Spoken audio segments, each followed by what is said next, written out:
लेकिन हम जितने मीडिया के लोग, हम हाथ जोड़ करके सभी मीडिया बंधुओं से प्रार्थना करना चाहते हैं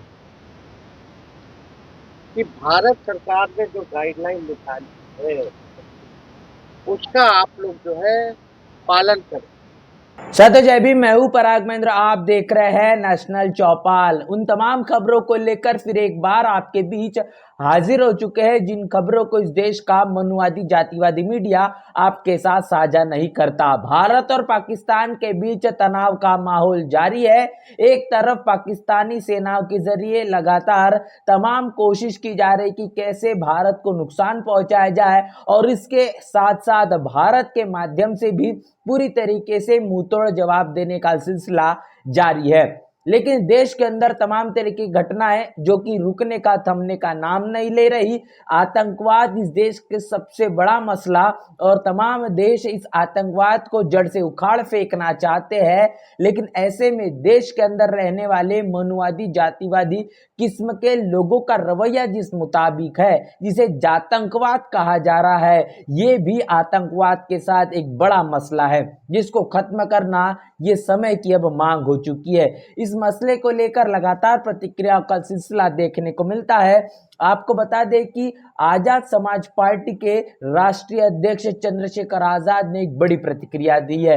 प्रतिक्रिया के पीछे का कारण आपको बता दें कि निजी स्कूल में तकरीबन 3 साल की जो बच्ची है, इसके साथ दुष्कर्म किया जाता है। उत्तर प्रदेश की अलीगढ़ से ये खबर निकल कर आ रही है, जहां पर योगी आदित्यनाथ की भारतीय जनता पार्टी की सरकार है, और बीजेपी के सरकार जिस तरीके से लंबे समय से उत्तर प्रदेश में चल रही है, बड़े बड़े दावे वादे करते हुए योगी आदित्यनाथ दिखाई पड़ रहे हैं। लेकिन शासन प्रशासन चलाने के लिए पूरी तरीके से नाकाबिल सरकार भारतीय जनता पार्टी की उत्तर प्रदेश में दिखाई पड़ रही है, क्योंकि आए दिन इस तरीके की वारदातें जो कि अंदर तक झंझोर देती है, ये रुकने का थमने का नाम नहीं ले रहे।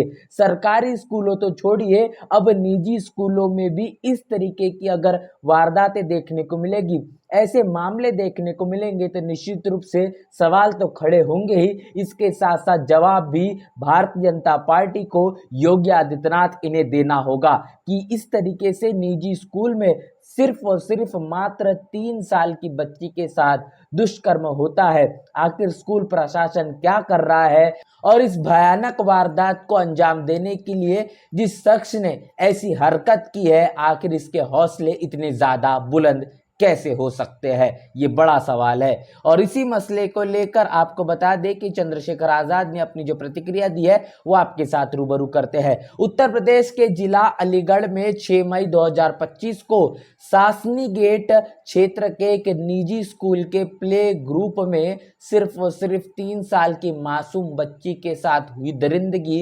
इंसानियत को शर्मसार करने वाली है। स्कूल प्रशासन सच्चाई सामने लाने की बजाय झूठ और लीपापोती में लगा हुआ है।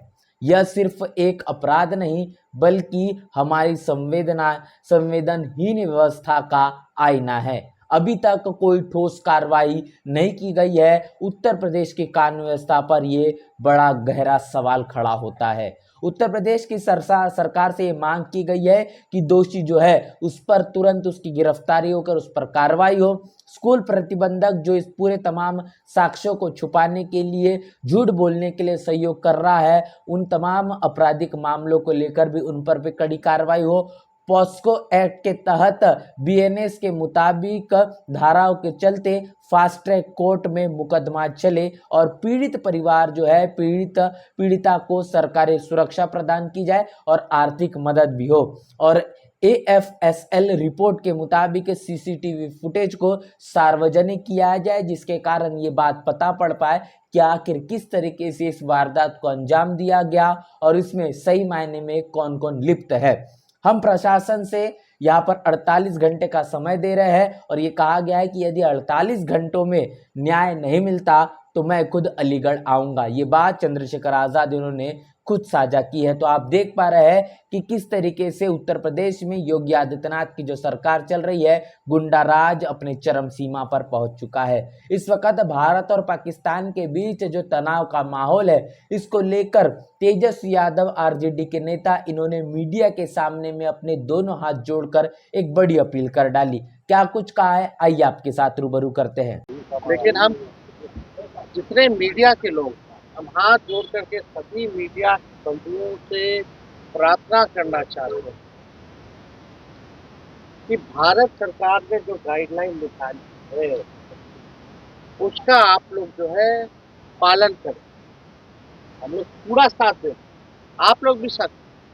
कई मीडिया चैनलों में हमने देखा है कि हमारी क्या स्ट्रैटेजी है, हमारा कहाँ आर्मी नेवी का डिप्लॉयमेंट है, एयरफोर्स का डिप्लॉयमेंट है, वो दिखाया जा रहा है।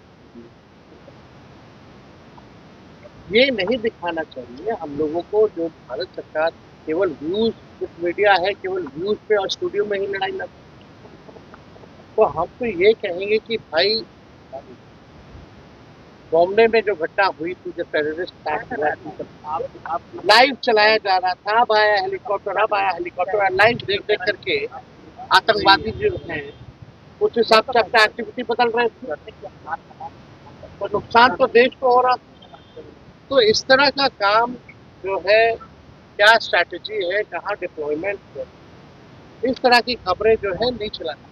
तो जैसा कि आपने देखा, तेजस्वी यादव ने साफ तौर पर कहा है कि मीडिया के साथियों से हाथ जोड़कर उन्होंने नम्र विनंती की है कि राष्ट्रीय सुरक्षा के संबंधित तमाम जो मामले हैं उसमें जो रिपोर्टिंग करते वक्त भारत सरकार के जो दिशा निर्देश है, उन तमाम दिशा निर्देश का पालन अनुपालन करते हुए संवेदनशीलता, सावधानी और जिम्मेदारी का उन्हें परिचय देना होगा। ये नाजुक समय है, किसी भी तरीके से भ्रामक और गलत खबर निश्चित रूप से कोई भी गलत अंजाम तक पहुंचाई जा सकती है। कुछ चैनल तो सिर्फ और सिर्फ व्यूज के खातिर अनलिमिटेड वीडियोस, ऑफिशियल इंटेलिजेंस के तमाम माध्यम से ही पत्रकारिता करते हुए दिखाई पड़ रहे हैं। सरकार के विशेष रूप से वास्तविक समय और संवेदन स्थलों के अलावा बाकी ऐसे भी दृश्यों का प्रसार हो रहा है जो कि कहीं न कहीं सैन्य कार्रवाई से संबंधित सूत्र के हवाले से था, स्रोतों के आधार पर सूचना के उपयोग का प्रतिबंध लगाया हुआ है। जिन जगहों पर जिन तमाम विजुअल्स को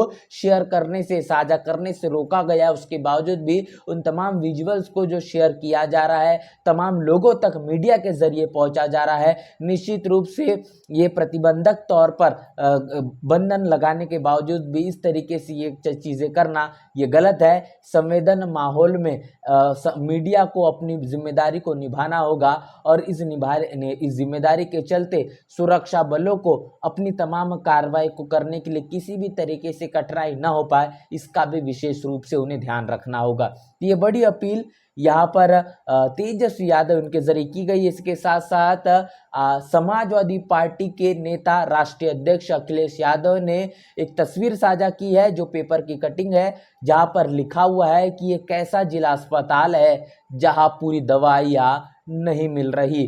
जिस तरीके से तमाम दलितों आदिवासियों पर होने वाले अन्य अत्याचार अपने चरम सीमा पर है, कानून व्यवस्था को काबू में नहीं ला पाया जा रहा है, लेकिन इसी के साथ साथ बेरोजगारी अपने चरम सीमा पर है, स्वास्थ्य सेवा पूरी तरीके से बेहाल है, उसका एक जीता जागता उदाहरण यहाँ पर अखिलेश यादव ने तस्वीर को साझा करते हुए बताया है। उत्तर प्रदेश में जिला अस्पताल में काफ़ी दिनों से खांसी तक की सिरप जो है वो वहाँ पर मुहैया नहीं करवाई जा रही है। ये खबर है बागपत से, जहाँ पर जिला अस्पताल में उपचार में जो तमाम निःशुल्क दवाइयाँ मिलती है, लंबे समय से वो दवाइयाँ भी उपलब्ध नहीं है। तमाम मरीजों को बड़े पैमाने पर इन असुविधाओं का सामना करना पड़ रहा है, जिसको लेकर अखिलेश यादव ने कहा है कि बयान नहीं दवा दीजिए, सत्कर्म कर दुआ दीजिए। तो यहाँ पर दवा की मांग की गई है, बयानों से काम नहीं चलेगा, दवा से ही इलाज होगा और उस तमाम बीमारियों का हल दवा से होगा, न कि सिर्फ और सिर्फ बयान से। ये बड़ी बात अखिलेश यादव ने प्रतिक्रिया के तौर पर साझा की है। इसके साथ साथ आपको बता दें कि बीते दिनों supreme court, Delhi high court के जो जस्टिस है, उनके घर पर जिस तरीके से तमाम आग लगने के मद्देनजर रखते हुए जांच पड़ताल की जाती है, उस दौरान जो बड़े पैमाने पर नोट बरामद किए जाते हैं और तकरीबन 15 करोड़ रुपए का जो कैश मिलता है, जिसको लेकर तमाम सोशल मीडिया से लेकर तो मेन स्ट्रीम की मीडिया में बड़े पैमाने पर सुर्खियां देखी गई। इस मसले को लेकर प्रतिक्रिया देखने को मिल रही है, जिस पर सुप्रीम कोर्ट ने अपनी एक खुद की जांच बैठाई थी और इस जांच के मद्देनजर रखते हुए दोषियों जो दिल्ली हाई कोर्ट के जो जज है यशवंत वर्मा, ये अभी दोषी पाए गए हैं और 3 सदस्यीय कमेटी की ये रिपोर्ट साझा की गई है। तो इस वक्त ये तमाम बड़ी खबरें जो इस देश का मनुवादी जातिवादी मीडिया आपके साथ रूबरू नहीं करता, अब जो कहीं न कहीं सुप्रीम कोर्ट के जांच के मद्देनजर रखते हुए जिस तरीके से आप देख पा रहे हैं कि जस्टिस यशवंत वर्मा ये दोषी पाए गए हैं, आखिर इन पर सुप्रीम कोर्ट के माध्यम से क्या कुछ कार्रवाई होती है। वैसे दिल्ली हाई कोर्ट से इनका तबादला इलाहाबाद हाई कोर्ट में फिर एक बार कर दिया गया था, लेकिन अब दोषी पाए जाने के बाद में क्या कुछ और अलग से कार्रवाई होती है, इस बात का इंतजार होगा। तमाम मसलों को लेकर, तमाम खबरों को लेकर आपकी क्या राय है, प्रतिक्रिया क्या है, लिखकर कमेंट बॉक्स में जरूर बताएं। बने रहे नेशनल चौपाल के साथ, मिलते नए वीडियो में, तब तक के लिए जय भीम, जय भारत।